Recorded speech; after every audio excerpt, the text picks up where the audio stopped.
Wanted to just bring in a good friend of mine. He's okay. It sounds like everyone's good now. So sorry about that. Just getting learning how to do this YouTube stuff. But yeah, I just wanted to bring in a really really good friend of mine, Joe. I've known him for 4 years. He runs the San Joaquin Valley Club. Not only does he run that, but he's just been a huge supporter of mine over the years. He's pretty much. I think I met him. I remember actually. I was an admirer from afar. He runs this handle called Family First J, and he kind of just makes like a bunch of jokes, and it's kind of like your wasted minute. And actually, a funny story. I don't know if he wants me to tell this, but I'm going to do it anyways.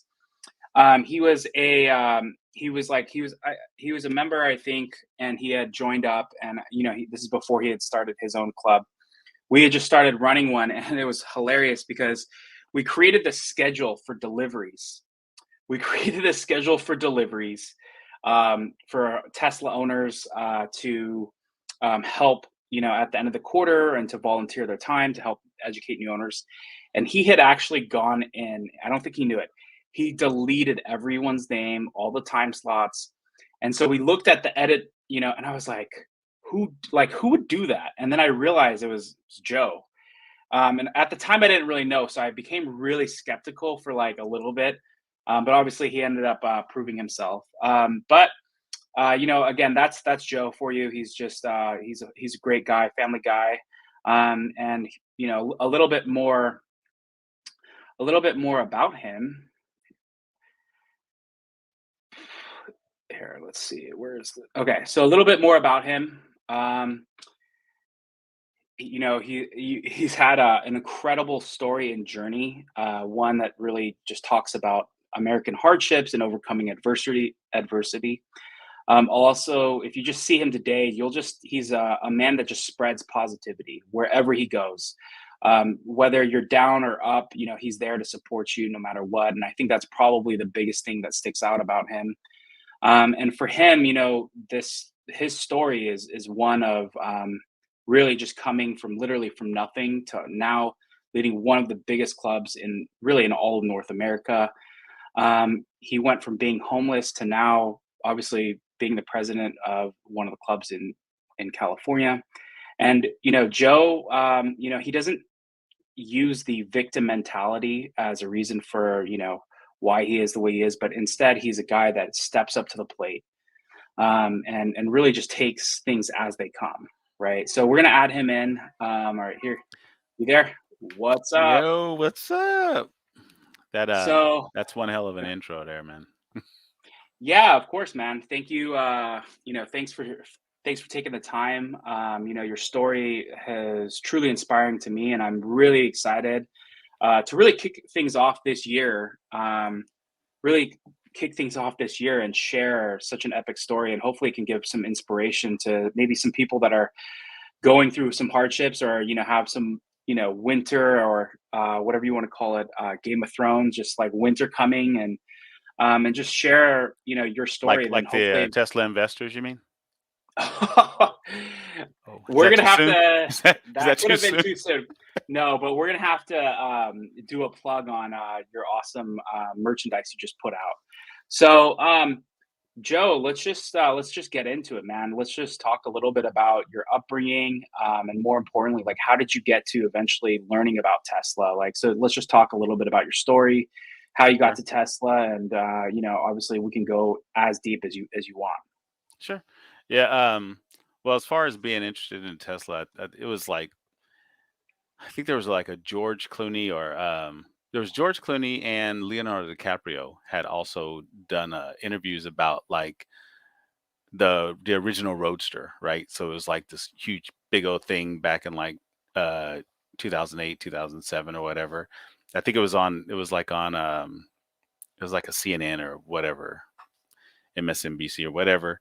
But that's how I first heard about it and I was like, "Man, that's really cool." And I had prior to that there was like an event out in San Francisco. They had done this thing and they had T0 out there and it looked awesome, but I didn't really this is like prior. I didn't really know that much about it, but I was like, man, if electric cars look like that instead of like the box square, like how they were back then, like they all looked like pre Prius. They were like just like straight boxes. And so I was interested since then, but I was there was no way I was gonna be able to afford one. So I was just kept following the story, and I just remember thinking like, man, this is wild. And then they came out with the original Model S and 2012, and I wasn't in the able to get one then, but I had taken my daughter and wife up to we had went to Santana Row, and we sat in a brown one. Ironically enough, we had sat in a brown Model S, and my wife was like, "I do not like this car." Her hair was up in a high bun, so she was not feeling it when she got in. She kept bumping her head bun and stuff like that, and she just wasn't. She was like, "I don't like this car. I can't believe you're interested in these cars." I was like, "It's awesome. What are you talking about?" But she didn't like it. But I took a picture of my daughter in the jump seats. You remember the little back jump seats? So I took a picture of my daughter in those back jump seats back then, and then like a few years later, I ended up getting one, and now here we are. And then I started the club, but um but yeah, that was my first foray into Tesla. But prior to that, the whole me and everything. So I was born in Brooklyn. Not a lot of people know that, but I was born in Brooklyn, and How are you a 49ers fan then? Shouldn't you be like hey, a Giants or I was a hey, I'm not baby. doubting. I was a baby. I was a baby. But so my mom had she was in an abusive relationship, and she ended up uh moving. Eventually we traversed across to California, and we ended up in Pacifica, California, and I ended up well, I went to school in Pacifica. I lived in Hunters we lived in Hunters Point. But but I was just a 49ers fan from way back early on in the days when we had came here from the East Coast and everything. So I just always been into it. But so to get into the heavy of it. So my mom had a job working for Dow, and she was drive a truck. So she would drive the trucks, the big rigs, 18 wheelers, and she had ended up getting laid off. And so she fell in hard times, and we were like in and out of shelters and stuff like that. It was me, her, and my brother. And so we had fell on hard times and in and out of shelters, sleeping in the car that we had and things like that. And it was just like I think a good character the reason why I am the why I have the attitude about life that I have, because even though we were going through all of that, my mom never treated us like crap. She never like gave us hard times. You know what I mean? She was always like fun, even to this day. Like, you know what I mean? She has like all these like health issues, but she's still like fun to talk to, and she's always cracking jokes, and she's just like enjoying life. So I think like I get that from her. You know what I mean? She's Yeah, super sarcastic and everything. And like even when me and my brother are sleeping in the back seat of the car, and we had this old duster, and so we're in the back sleeping head to toe, and my mom's laid across the front seat, because back then you had the front bench seats in the front car, and so she's sleeping in the front seat, and me and my brother are in back sleeping head to toe, and she was just always like just keeping us amused, telling jokes and making sure we still got to school and things like that. It was just crazy times. yeah. No, well, thanks for sharing that. I mean, what do you think? Like, I think you kind of talked a little bit about just her positivity and how she never. But what do you think gave her that mentality to kind of keep pushing forward, even to the point where, yeah, you guys are sleeping in cars and trying to make ends meet? You know what? I She's just always been that way. She's always had a principle of living a life that, you know what I mean, it is what you make it. You know what I mean? It's you're already in the situation. You know what I'm saying? Like you could either wallow in it or you could just embrace the fact that you're in it and live the best you can while you're in it. It's not nothing lasts forever. It's not gonna be forever. You can get through it. So just get through it. She's always just been that way. Okay. Yeah, no, totally. I mean, yeah, that makes sense. So fast forward. So at what point does kind of maybe things start to change and shift to kind of getting to where you are today? So um I left home when I was about 14, and I mean it was just bad time. She was That's crazy. 14. Yeah, no. So my mom had this thing where, in between, like, in the car and different things like that, she would, like, meet people, like friends of hers or whatever, and, like, I was always like just a bad kid, you know what I mean? Like she had in and out of relationships, and we weren't stable, so I was just a really bad kid, and so I was just always doing stuff. So I ran away from home at like 14. I was like couch surfing for like a year or 2 years or whatever, and ended up coming back home and try to finish out school and stuff. But even going through all of that and dealing with all that, she was never like, no, you can't come back here. You know what I mean? She was always just like, hey, if that's what you feel you got to do, you know what I mean? Like that's how you got to do it. But like it's really wild. The whole thing of just everything leading up to this point just been like I don't know if I would have changed it. You know what I mean? Like, you know how people like, man, if I could have had one thing to change in my life, you know what I mean? Like, I don't looking at my life now, I got like 4 kids, 3 grandkids. You know what I mean? Like, I don't think I really couldn't change it. Even though it was hard, even though like I was living on the streets and sleeping at my friend's house and stuff like that for those years and everything. And a lot of my friends to this day are just like, they're like, dude, remember when you used to sleep on our sleep in my bedroom on the floor because you didn't have a place to stay? And like I was in and out of laundromats because the laundromats in San Francisco, there's like a lot of 24-hour laundromats. So they'd be warm. And so I'd like either go into there or go into Denny's and just order cups of coffee to keep my hands warm and just kind of like they'll let you sit there if you're ordering something. So I would just hang out, you know what I mean, just hang out until like school started or whatever. But I don't know, it was just a really, really wild time.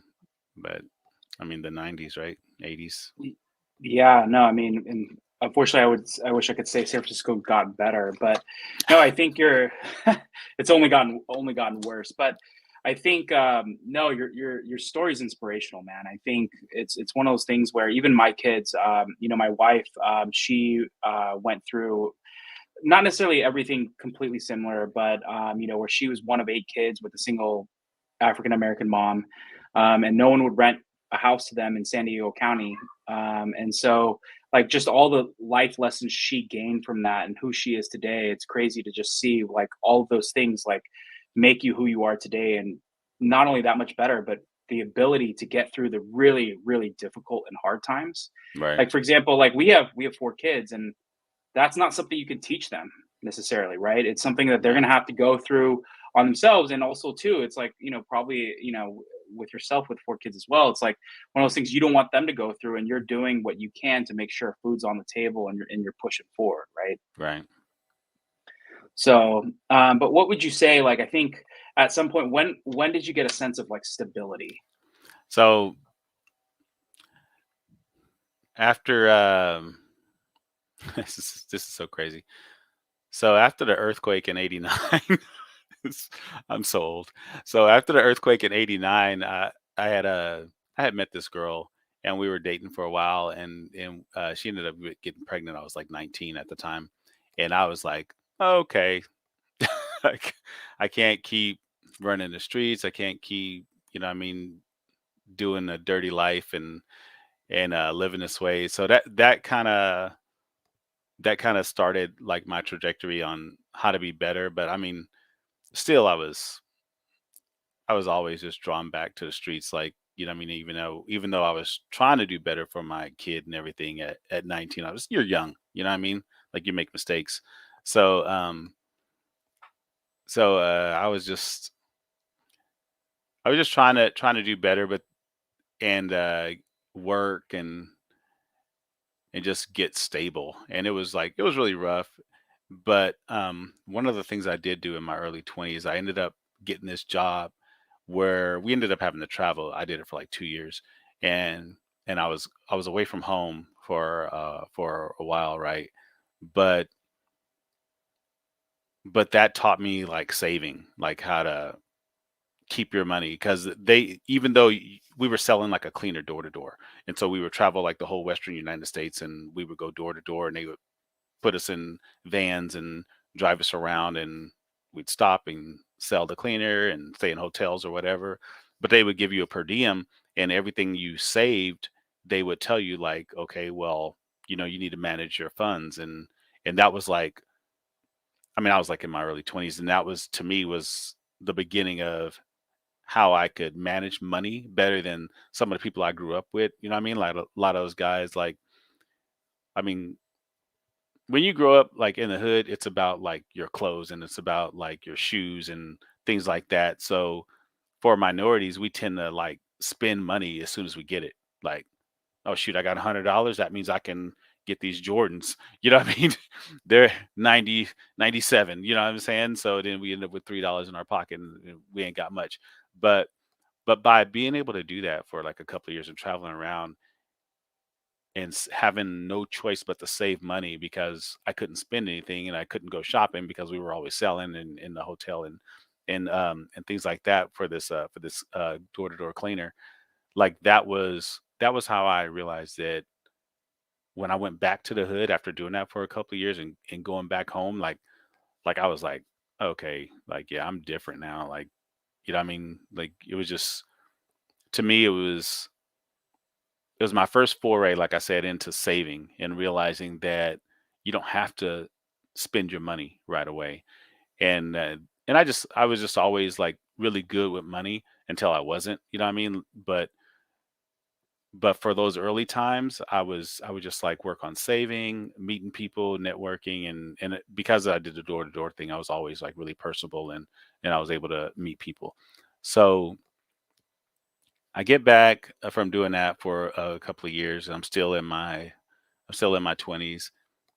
I take up all this little savings I have, and my girlfriend at the time, I was telling her, I was like, you know what, we could get a loan and use this as collateral, and we could like start a business. And she's like, what type of business you want to own? And I was like, we could do a clothing store. You know what I mean? Like I know clothes, I know fashion or whatever. So I had met her in New Mexico, Albuquerque. So we ended up starting a clothing store in New Mexico, and I ran that. You Crazy. know, yeah, it's wild. So I got a loan. So I get a loan. Her father ends up co-signing. We paid it back. Like I think I did it in like 8 months. I was like not even trying to like have that on my conscience about like, what I mean, a crazy freaking whatever. The loan amount for the store. I think we did like $20,000, and I went to all these like Vegas fashion shows to try and like get vendors and stuff like that. So we ended up getting an inventory for that first year and sold it really fast. And I was doing body jewelry because piercings was like huge, like in the early 2000s. And so I was doing like I mean late 90s, early 2000s, and I was doing like body piercing jewelry along with the hip hop clothing line and stuff like that. So it was just like I think we did that for like 4 or 5 years, and then I realized like I needed to come back to Cali because I wasn't able to see my kids as much because their mom still lived out here, and so me and that girl, we split up after the business, after I didn't want to do the business, and she didn't want to keep it up. I sold it to a friend, and I ended up moving back to Cali with my current wife. Now we've been together like 20 years. So Congrats. now, yeah, it's freaking 2002, 2000, yeah, late 21 years this 2002. year. It's freaking wild. 2002, 2003. Yeah, it was wild. Anyway, so yeah, we moved back here, and we didn't, you know what I mean? We didn't have, it's not like we like had super came up, you know what I mean? Like I didn't have much and she didn't have much. And so we took our U-Haul to my buddy in San Francisco. His name is Van. He's been a friend of mine for like 30 something years, 40 years. And so we were sleeping on his couch with the U-Haul parked out front. And we did that for like a few weeks trying to find work or whatever. Being back in Cali is more expensive than, you know what I mean, living out in New Mexico. Of course.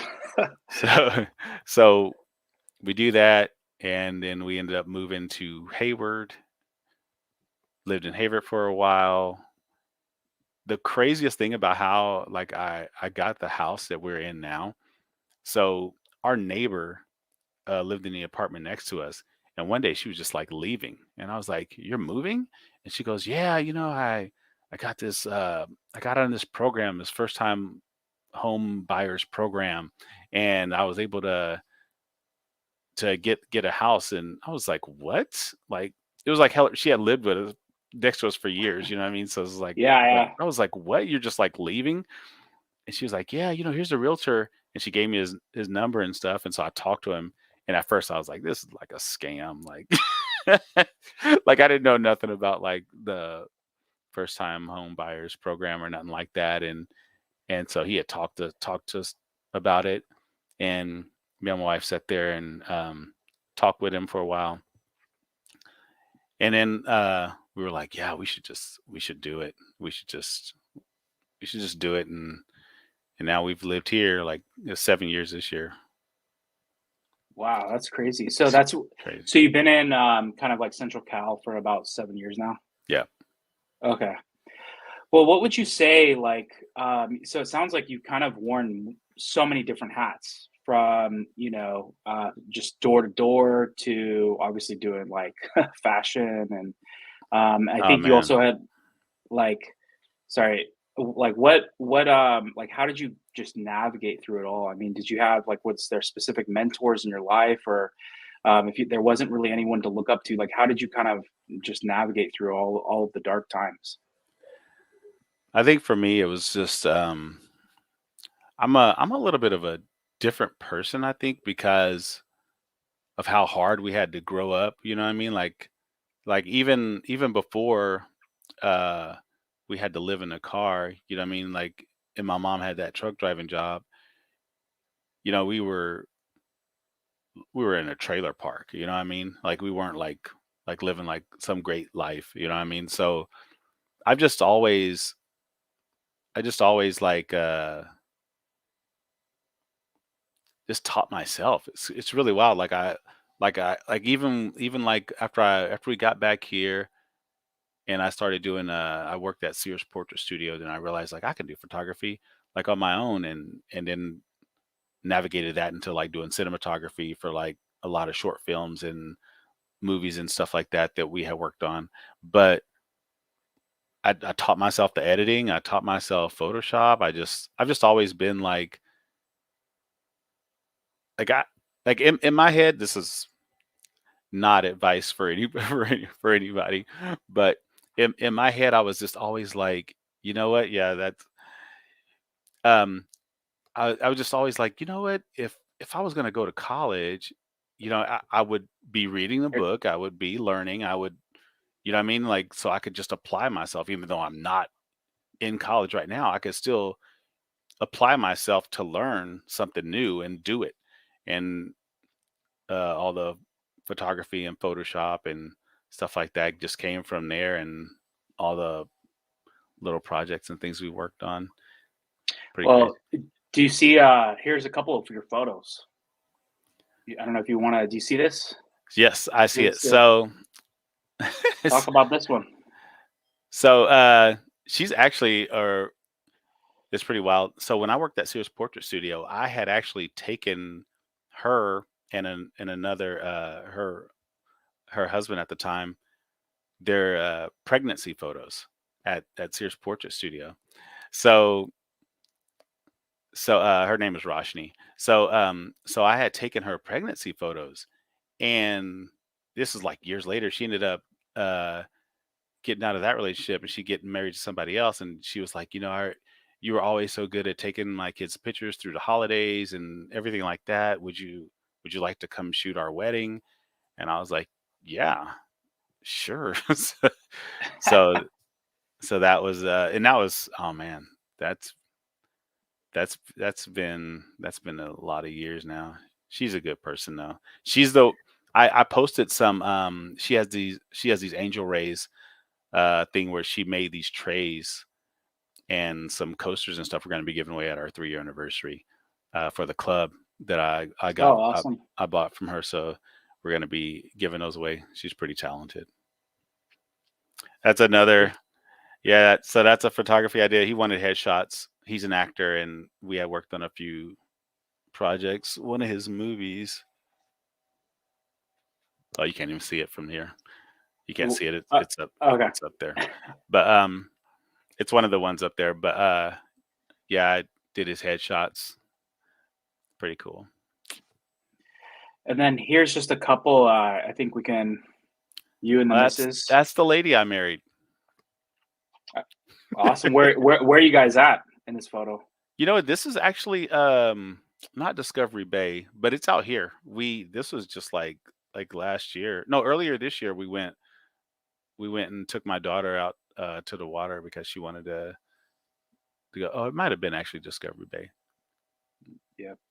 And then here's maybe kind of an older photo. So that daughter is 14 now. Jeez, She was like they eight go months. fast, man. She was like 8 months then. That's crazy. Yep. And then here's I think maybe a throwback. Yeah, this is a throwback photo. So this is one of my good friends in New Mexico. I used to shoot videos with him, and we used to kind of run the streets doing dirt back in the day before I ended up doing a clothing store. And then once I started going legit, he ended up working for me, and we've been friends ever since. Oh, crazy, man.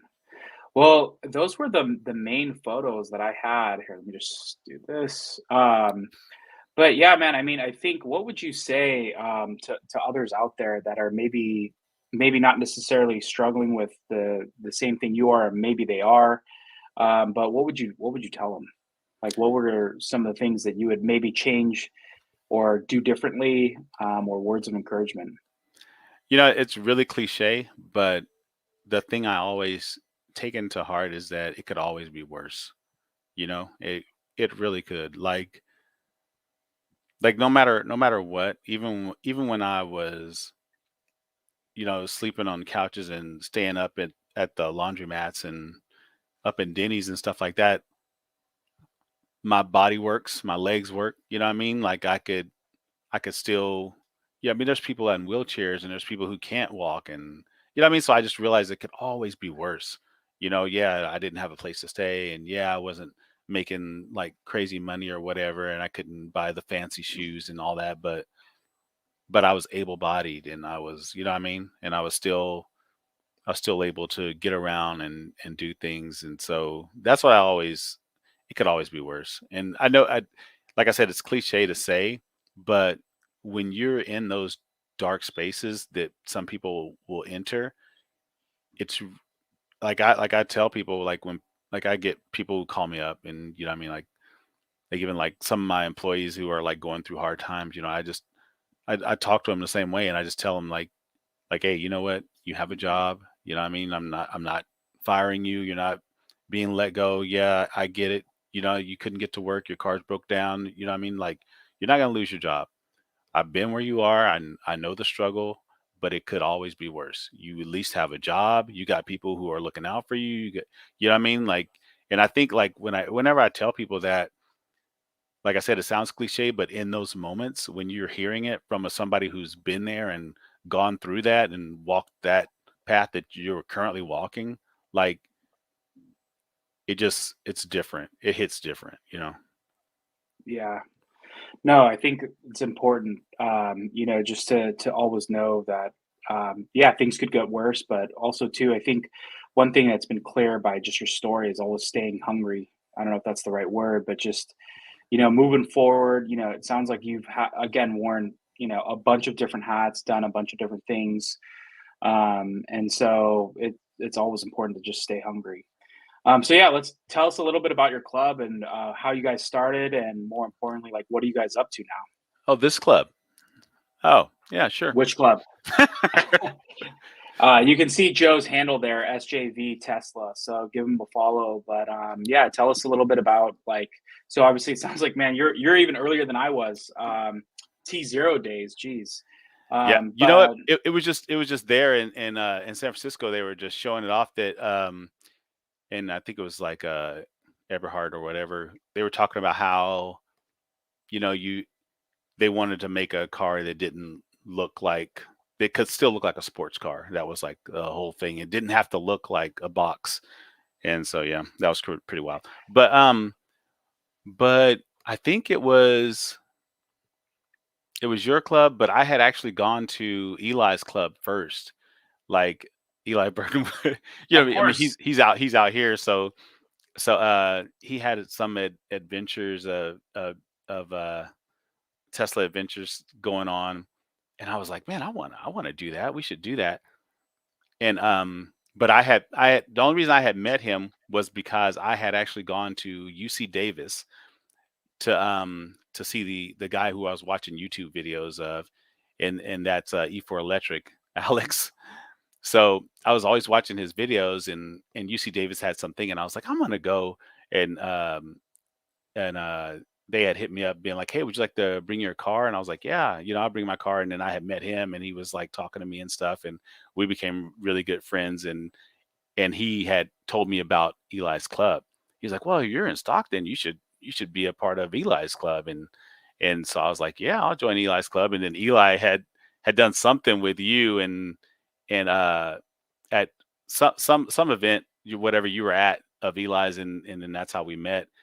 But I was always going to your events and East Bay's events and and Eli's Tesla Adventure events, and I think I was talking to you, and I had also talked to Alvin of East Bay, and he was like, "Man, you should just do a club out there." Like, and I was like, "Yeah, we should." I don't even think there's a club out here because we never have anything. We were always having to travel. You know what I mean? To your place or East Bay or whenever the Tesla Adventure events happen, like he puts on extravagant events. Like we were like on a boat one time. Like he was like, everybody drive your Teslas, and we went out to some dinner on a boat and stuff. And I was like, man, this is freaking awesome. Like people live like this. This is crazy. And so like Alvin was like, yeah, you should just do it. And like you, like I had watched your video with Trevor, and you needed just 25 or whatever, the list of 25 people. And so me and the other person who is the co-founder of the club with me and Lucia, we were always going to East Bay events too. And and we were talking, and we were like, yeah, because she lives in Modesto. And I was like, we're in an area, we should just do it. And she goes, let's do it. So we were just talking, and we were trying to figure out like, oh, what could we name it? And we we came up with a really cool name that actually we found out was taken. And so we went to those people and was like, hey, you guys have a Tesla club in using this name, like, hey, how awesome are you guys? And yeah, we'd like to join, and let's make it official. It's like Tesla would like to make you an official club. Like they're offering to do stuff out here. All we need is 25 VINs. And they were kind of like not with it. They were like, we like doing our own thing. We're not gonna do that. And I was like, you would want to be an official club? Like, and they're like, nah, we're okay. And I was like, We're I good. yeah, like legit. And so I messaged Lucia, and I was like, hey, they don't want to be an official club. And they have that name. And she was like, screw it, let's just do our own thing. And so I started like figuring out like the area, what the area covers, what's San Joaquin, you know what I mean? Like what is it? What's the valley what's the valley cover? And looking at the geographic map of what literally San Joaquin Valley covers was like San Joaquin County all the way down to Kern That's, County. Like I was dude. like, holy cow, that's a massive area. I didn't But even know that until I looked it up. I think yeah. you informed me. I was like, oh yeah, that's like Modesto and like Stockton and Yeah, no, it's not crazy. Like not. all the way to Bakersfield. Like, I mean, Jeez. it's geographically it's a huge, massive area, and it's Yep. all under like San Joaquin Valley. So I was like, yeah, we'll just call it San Joaquin Valley. And she was like, that's a great name. Yeah, let's go with that. And so that's how we became SJV Tesla. So I ended up uh starting the Twitter handle because everybody's on Twitter and I was already on Twitter anyways. And so I did that, and with the help of you and meeting people at your events and East Bay events and stuff like that. And that was just like, I mean, that was just the beginning of it. I mean, it started. We had our first event in March of what is it, 2020. You gotta add in the COVID years. Yeah, it's just crazy. So we had our first event in March of 2020, and it was like me and like four other people who now sit on our board, and and they've just been ride or die, like Amanda, Chris, you know what I mean? Like Marco is one of our guys, Ray. I mean, he wasn't there that day, but Angela and Travis were, and it's just been like it's been a crazy time. And now coming up on the third year, it's just wild. And watching everything that you've done, like how you were just able to balloon like in the period of time that This you did interview is is about you, man. I know it's just like because I pattern a lot of things after you. I think first of all, I think like we have like some of the best gear for our club. If And not the best. but that's just all just me just designing it. I'm gonna call you back. And that's just me, like, I mean, just my past. I mean, just being a guy who can just work with the freaking internet Yeah. and stuff like that. But no, just starting the club was probably one of the greatest things.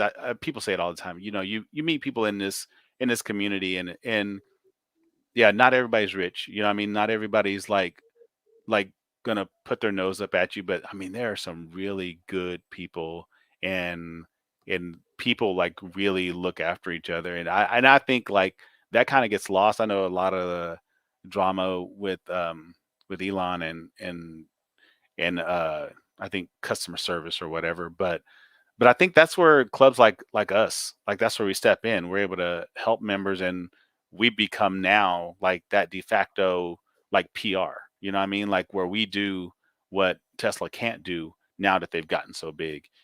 And I think that speaks volumes, I think, for the community. I mean, I know like a lot of the people in our club, like I'm really good friends with a lot of them. Like I like them. These are really good people.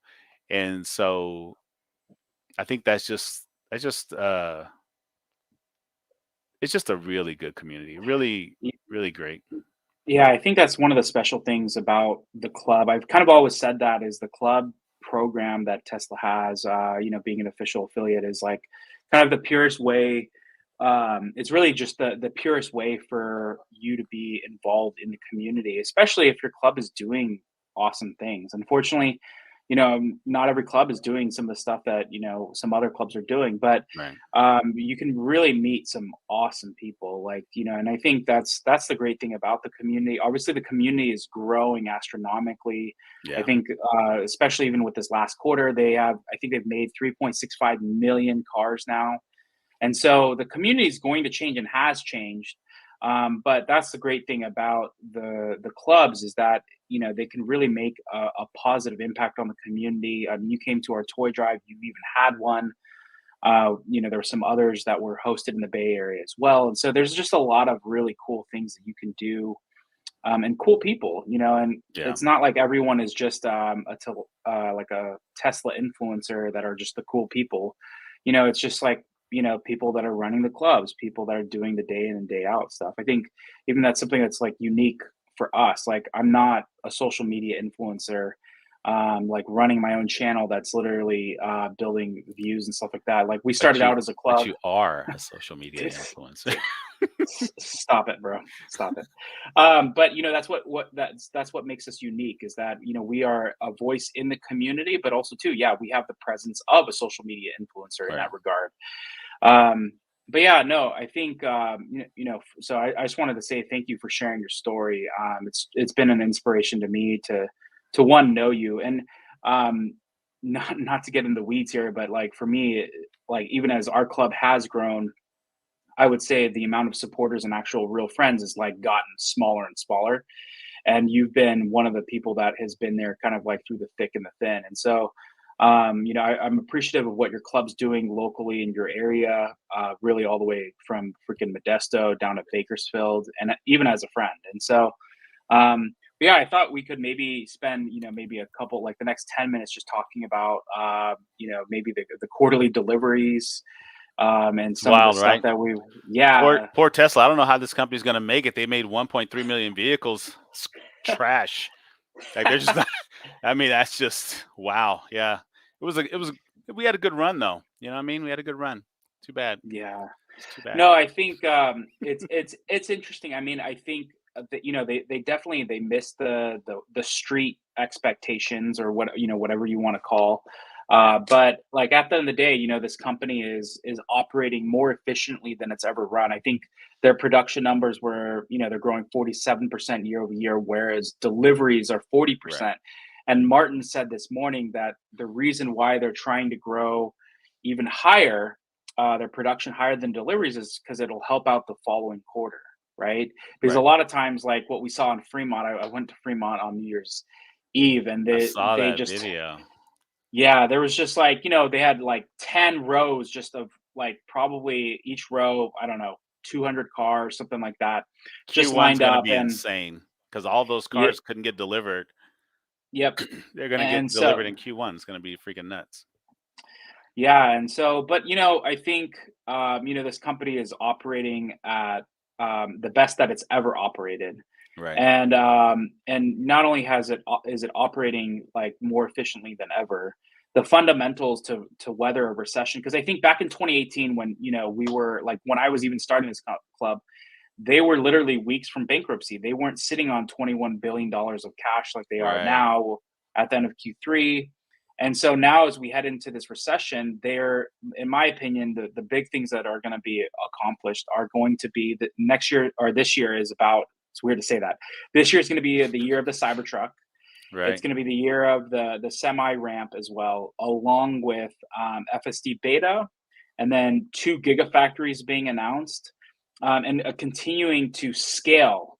So that's kind of like the theme. I think this year is about scale, right? It's putting the new products. They're probably going to launch a couple new products, or Or at least you know, me- announce it. yeah, Whatever. exactly. Yeah.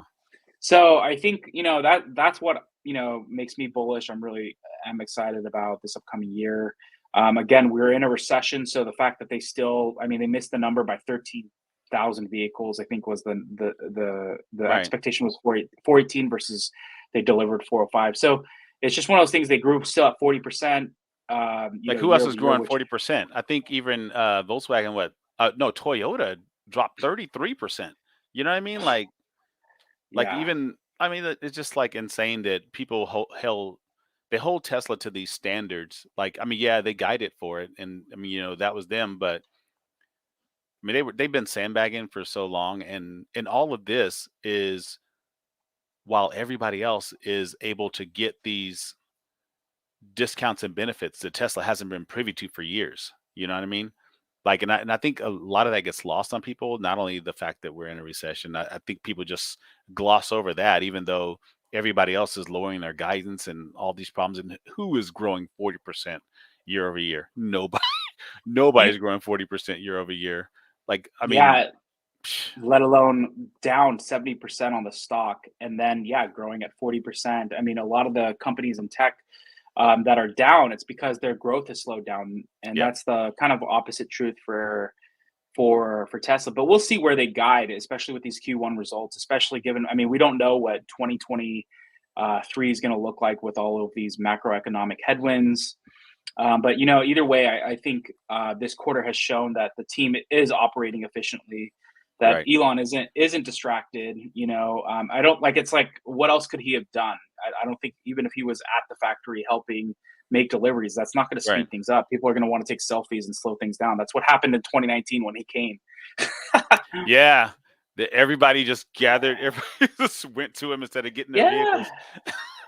Yeah. So, but yeah, I don't know. Is there anything specific in 2023 that you're excited about for Tesla? We've got we've got a lot planned this year. I mean, besides the takeover event, we've got a lot of things planned where, like I'm really focusing on the homeless aspect and making sure that because we're I think the recession's like just getting ramped up personally, you know what I mean? Like not on some investor tip type stuff, but I think we're about to hit it heavy this year, and I don't think people are kind of ready for it. So I just want to make sure that for our club anyway, that we're taking care of the community as best we can and giving back, because I think for better for worse, I mean, there is a stigma attached with Tesla and with Tesla owners, and a lot of those good people, they come out of the woodworks to help out, and so as long as we can keep doing that and keep doing what we can for the community, I think that'll speak volumes through 2023. I know, like even like I mean, it's raining today, but tomorrow I have to go change the trash cans, and at the Modesto supercharger, and that's I mean these are little things, right, that we do, but every time I'm there, every time I'm swapping out the trash bags and stuff, people are like, man, thank you guys for doing this, and of course Tesla's now adding like most of the new superchargers that we've had um, grand openings for, they're adding the trash cans now, and they partner with the businesses who are emptying them and stuff like that. But it's just community driven. We're really going to try and give back a lot this year. Yeah, no, that's awesome. And some of you that don't really know what Joe's talking about, his club has been one of the probably the biggest clubs that have kind of they with superchargers, they'll go and adopt a supercharger and kind of put a member in charge of it to just manage trash cans. And most of those trash cans have like what is it, a QR code that kind of Yeah, like refers the club, but a member will manage like cleaning it, picking it up, throwing it out, all that stuff. So really, really cool, cool way to give back to the community. But yeah, no, I think like for us, we had a big toy drive. This year is going to be interesting too to just again see. But yeah, I think a lot of it, man, it's just we just got to see how things turn out and be yeah. ready for it and hopefully get through it. Hopefully, we'll be driving Cybertrucks Yeah. later this year, October, November. I'm thinking they're probably gonna do like what they did with the semi. Like they're probably gonna, you know what I mean, maybe deliver like 50 to 100 of them or whatever. 25 like how they did the plaid, and then like really ramp it up like the following year in 2024. I think that would Yeah. be dope. But just imagine like all the events that are gonna have Cybertrucks. Freaking crazy. Yeah, no, it's gonna be fun. Raj says hi, by the way. He's like, Joe is one of the most humble, reliable people I know. A great, Raj. a great Thanks, human Raj. being. And Joe's out here too. Or sorry, Joe. Obviously, Joe's on camera. I met Joy. Tesla Joy's on, and then Oh you remember yeah. Tim from I think it's with the Reading area. Tesla Tim. He's Yeah. the one with the yeah. They're all on. They're saying hi. What's up? Hey, what's up, Uh, everybody? yeah, yeah, yeah. Yeah, I was drinking out of that mug today, Tim. So he was like, "You remember those Tesla takeover?" Yeah, I still got mine. I was drinking out of mine too this morning. I was, Eh, I had made something for breakfast or whatever, but I put milk in it. for sure, I got it, Tim. I still got it. totally. Well, Joe, how can people find you? Like, obviously, why don't you just do the quick plug? So yeah, we have we're on Instagram. We're on Twitter. We also have a YouTube channel, but I just really upload videos. I don't really do anything like what you're doing here, but typically Twitter or Instagram will be the way. We also have a Facebook group, but our Facebook group is private, so we don't really. You have to local members and people who from the community that we know and partnerships that we have, we trust that we put on there. But yeah, it's usually Twitter or Instagram, and we have a social media person that handles a lot of our Instagram. But I usually am doing the Twitter. I think Lucia has stepped in for me a couple of times, but mostly it's me who's responding and making the wisecracks and the memes that people. Sorry, it's just me. And but yeah, SJV Tesla. It's that way on everything: Facebook, Instagram.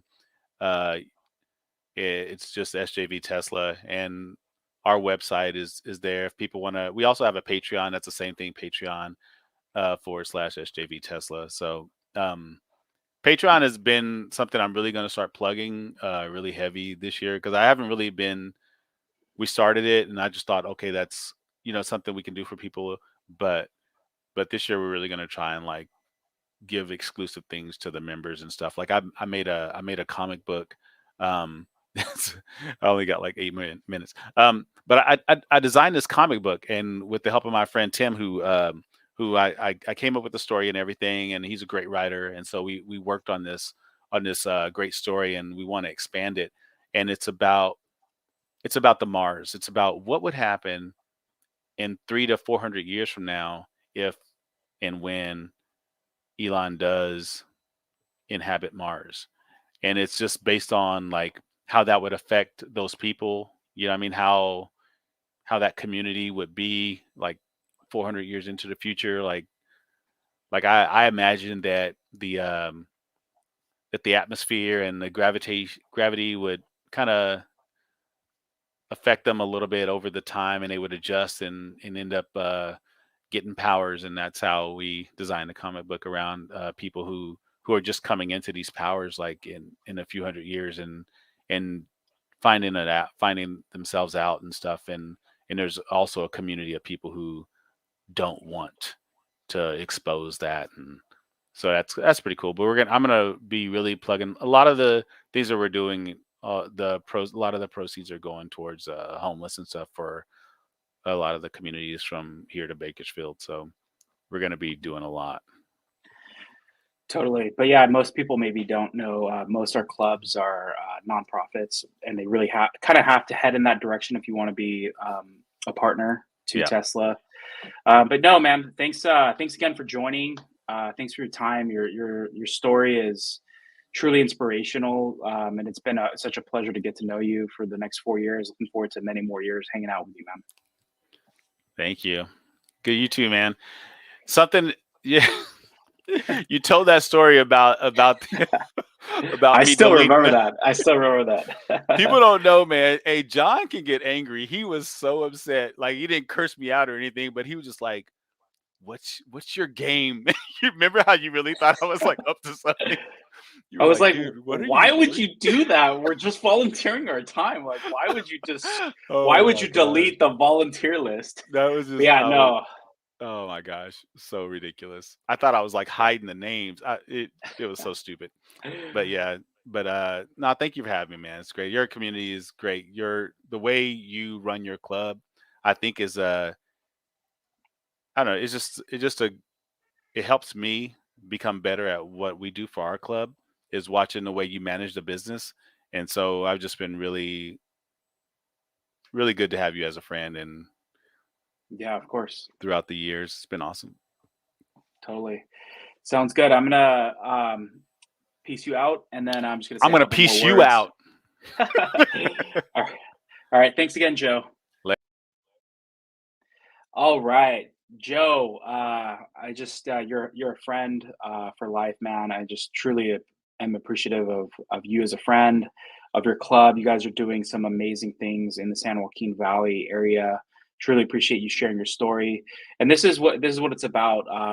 Some of these interviews that I'm doing. Not only is it just going to be interviewing, close friends, maybe some influencers, some products, and what they're doing, but really, it's just to highlight the community, and what people are doing and who they are, and also too just shedding some light maybe on some cool products that are out there. So tune in next week. I'm going to be most likely interviewing Teslab. It's a really cool app to really just track your phone, track your Tesla. It's a whole ecosystem that's built in it. It's almost like a social media kind of thing as well. You can build like a small group there. Like we have an official Tesla owners Silicon Valley Club. So really cool. I'm gonna talk to them next week. But yeah, I just appreciate you tuning in. Feel free again to give us all a follow. Specifically, Joe, it's at SJV Tesla. Obviously, my handle is right there. You can see it. But really, really appreciate your time today. So continue to tune in. We'll be back next Monday at 3 p.m. See ya.